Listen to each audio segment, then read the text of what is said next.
Pete, thanks. It's really a pleasure to be here. Yeah, that's a bit better, isn't it? I suppose I need a bit more distortion on my voice. So, before I forget, I am from the World Development Movement. We're an organisation that's been around for about 40 years, and I've got some literature that we produced just in the tent here, so we can give that away a little bit later. That's about carbon capital, the campaign that I work on, and a certain element of that is to do with the carbon bubble, which we're about to discuss this evening, I suppose. As I say, it's a pleasure to be here, and thanks for inviting me, and thanks to the speakers that have already spoken and that will speak afterwards as well. Can you hear me okay? Is that all right? Yeah. So, I guess we all know that climate change is happening. The World Health Organization is saying that there's about 150,000 deaths annually attributed to climate change at the moment. We've already experienced a 0.75 degree increase in global temperatures since around 1900, and it seems more and more inevitable that we're going to be experiencing a 2-degree increase in global temperatures. That can be pretty catastrophic, but what we really need to avoid is a 6-degree increase in global temperatures. With that scenario, we're going to be looking at millions of people left starving due to crop failures globally. We're going to be looking at erosion of coastal towns, potentially. Whole island nations may disappear because of climate change, such as those in the Pacific Islands. And we'll be experiencing extreme weather and severe drought. And I think that's probably, people are aware of that here. But also I think a lot of people are probably aware that, the fossil fuel companies are the ones which are making the money out of this catastrophe. And it suits us that we're here in Liverpool Street. There's a lot of fossil fuel company headquarters around the City of London and in London generally. Companies such as BP, Shell, Exxon or Esso, making millions out of climate change essentially. Sometimes also we tend to forget that they're not such household names, but big mining companies such as Xstrata, BHP Billiton, Anglo-American, and Rio Tinto are also making millions out of exploiting and extracting fossil fuels. Both these companies, the oil-producing companies and the mining companies, are making or extracting fossil fuels on a very, very large scale. Some examples of that would be, particularly examples which are focused in the global south, such as those in Colombia and in Nigeria.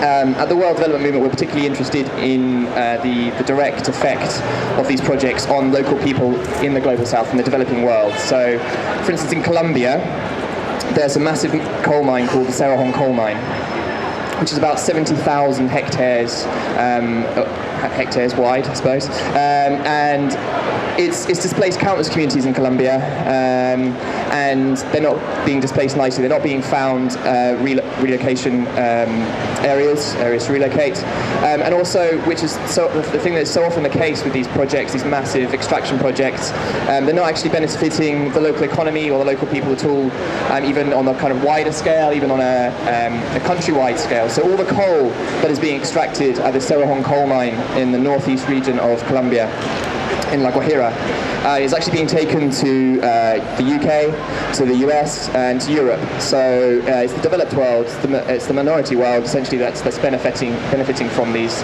extraction processes. And the same can be said for Nigeria. It's another example. So it's another example of where fossil fuel companies are not delivering what they're saying they're delivering. They're not delivering the development that they say they're delivering. They're not delivering an improvement on people's lifestyles. In fact, quite the opposite. So in Nigeria, Shell have been there for many years, I forget how many years exactly, but they've been exploiting oil in Nigeria. And what they're doing is they're burning a hell of a lot of gas as well in that process. There's actually 100 gas flares burning day and night in Nigeria, and that's causing a hell of a lot of local pollution problems as well as health problems locally. And it's the irony that's kind of very evident there and evident in so many of these massive these massive fossil fuel extraction sites, is that gas, which is just being burned into the atmosphere, could be actually supplying electricity, supplying energy to the local population of Nigeria. But it's not. It's basically being burnt off, and it's just helping benefit Shell and massive corporations such as Shell. So it's clear that millions, billions, in fact, are being ploughed into fossil fuels globally. particularly by these companies. But the carbon capital campaign, which I'm working on, is actually focused very much on the financing of those fossil fuel companies. So where do they get their finance from? Obviously, they go to the bank, just like you and me. So what we're saying is that the banks are very much implicated in this. Implicated in climate change. In fact, the London Stock Exchange currently has about £900 billion worth of stocks and shares being traded on it in fossil fuels. To give you an example of specific banks who are lending, arranging loans and arranging shares for fossil fuel companies, RBS, in a 2-year period between 2010 and 2012, arranged stocks and shares for sales for fossil fuels to the tune of about 35 billion. Barclays, in that same period, arranged and basically bankrolled fossil fuels to the tune of about 40 billion. And HSBC is actually one of the biggest in the worst. Well, it is the biggest. It's one of the biggest banks, or I think it is the biggest bank, and is therefore contributing massively to climate change by underwriting, essentially, stocks and share issues for fossil fuels. So what that means is that they're arranging people to buy into fossil fuel companies, and it also means that they're loaning fossil fuel companies money. And so in that 2-year period, HSBC bankrolled climate change to the tune of about £75 billion. So in terms of the carbon bubble, fossil fuels are on decline, but they haven't run out yet. So as Peter was saying, there's still a lot of fossil fuels in the ground. Those reserves which have been proven or we know of, they're called proven reserves, funnily enough. And we know that those reserves, if burnt, would give off about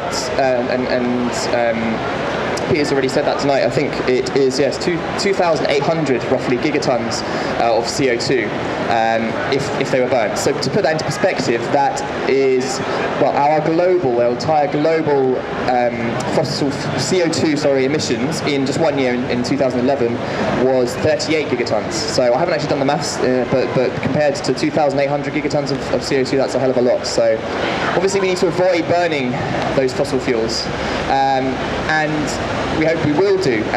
Carbon Tracker, the organisation which did this study into the carbon bubble and kind of produced this idea about the carbon bubble, and they're saying that we can only burn 20% of those proven reserves if we are to avoid catastrophic climate change. So that means that 80% cannot be burnt. That means essentially that 80% are worthless. They're stranded assets. So not only is it a potential climate catastrophe, but also once these banks, once our economy realises that we can't invest in fossil fuels, we can't rely on these proven reserves, we can't afford to burn them because they'll cause catastrophic climate change. Essentially, those assets will be stranded assets, they'll be worthless assets, and that, because it's so interlinked, because fossil fuels are so interlinked with our economy, could cause another global financial catastrophe. So that's why we need to pull away from fossil fuels, from investments in fossil fuels, from banks investing in fossil fuel companies, and that's why we're looking into how we can regulate the banking sector at WDM.